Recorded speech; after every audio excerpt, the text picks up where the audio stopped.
ಮಕ್ಕಳನ್ನ ಓದಿಸೋ ಕೆಲಸ ಅದು ಅದೇ ಒಂದು ಪೂಜೆ ಅಂತ ನನಗೆ ರಚ್ಚವ್ರು ಹೇಳಿದ್ರು. ಈಗ 2,000 ಮಕ್ಕಳು ಜಾಗ ಸಾಲಿಲ್ಲ, 3,500 ಮಕ್ಕಳಾಗಿದ್ದಾರೆ. ಅವ್ರಿಗೆಲ್ಲ ಗೋಡಾವನ್ದಾಗ, ಇಂಡೋರ್ ಸ್ಟೇಡಿಯಂನಾಗ, ವೃದ್ಧಾಶ್ರಮ ಎಲ್ಲೆಲ್ಲಿ ಮಟ್ಟದಾಗ ಜಾಗ ಇದೆ ಅಲ್ಲೆಲ್ಲ ಮಕ್ಕಳಿಗೆ ಹಾಕಿದ್ದಾರೆ.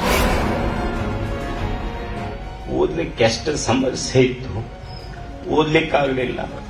ನನಗಜ್ಜವರು ಸ್ಥಳ ಕೊಟ್ಟು, ಅನ್ನ ಕೊಟ್ಟು, ಜಗ ಕೊಟ್ಟು, ಪುಸ್ತಕ ಕೊಟ್ಟು ಓದಿಸಿದ್ರು. ಅದೇ ರೀತಿಯಾಗಿ ನಾಡಿನಲ್ಲಿ ಸಾವಿರಾರು ಬಡ ಮಕ್ಕಳು ವಿದ್ಯೆ ಇಲ್ಲದೆ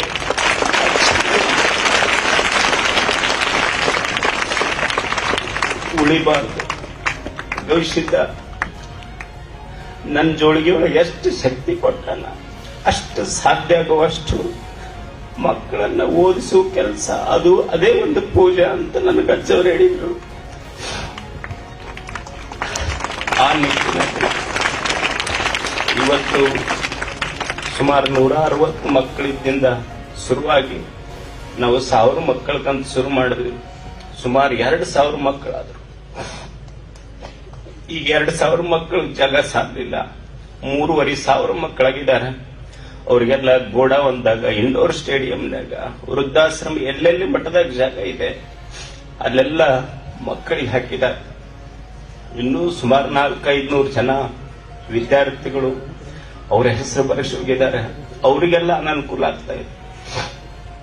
ಹಾಗಾಗಿ ಸುಮಾರು 1 ವಾರದೊಳಗನೆ ಇದು ನಿರ್ಣಯ ಮಾಡಿದ್ವಿ. ಏನಂದ್ರೆ ಸುಮಾರು 5,000 ಮಕ್ಕಳಿಗೆ ಒಂದು ಹಾಸ್ಟೆಲ್ ಮಾಡಿದ್ರೆ ಬಹಳಷ್ಟು ಜನರ ಮಕ್ಕಳಿಗೆ ಇಲ್ಲಿ ಅವಕಾಶ ಮಾಡಿಕೊಡಬಹುದು ಅನ್ನುವಂಥ ಉದ್ದೇಶ ಇಟ್ಕೊಂಡು 5,000 ಮಕ್ಕಳಿಗೆ ಹಾಸ್ಟೆಲ್ ಜೊತೆಗೆ ಅವರಿಗೆ ಒಂದು ದೊಡ್ಡದೊಂದು 3-4 ಸಾವಿರ ಜನ ಮಕ್ಕಳು ಕೂಡುವಂತ ಒಂದು ಊಟದ ಹಾಲ್, ದಾಸೋಹ ಭವನ ಈ ಸ್ಥಳದಲ್ಲಿ ಆಯ್ತು ಅಂದ್ರೆ ಬಹುಶಃ ನಮ್ಮ ಭಾಗದ ಮಕ್ಕಳಿಗೆ ಅಲ್ಪ ಸ್ವಲ್ಪ ಆದ್ರೂ ನನ್ನಿಂದ ಸೇವೆ ಮುಟ್ಟಿತ್ತು ಅಂತ ನಾನು ಭಾವಿಸ್ತೇನೆ. ಈ ಎಲ್ಲ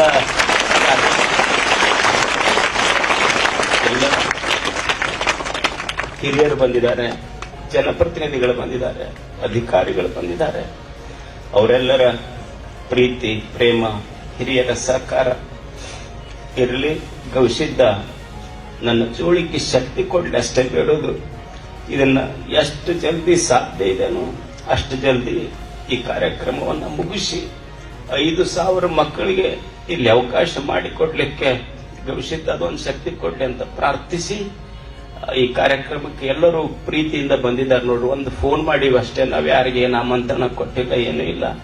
ಸುಮ್ಮನೆ ಒಂದು ಫೋನ್ ಮಾಡಿದ್ರೆ ಇಷ್ಟೆಲ್ಲ ಸಚಿವರು, ಜನಪ್ರತಿನಿಧಿಗಳು, ಅಧಿಕಾರಿಗಳು, ಹಿರಿಯರು ಅವರೆಲ್ಲ ನಿಮ್ಮ ಮ್ಯಾಲಿನ ಪ್ರೇಮಕ್ಕೆ ಬಂದಿದ್ದಾರೆ. ಅವರ ಪ್ರೇಮ ಸದಾ ಇರಲಿ.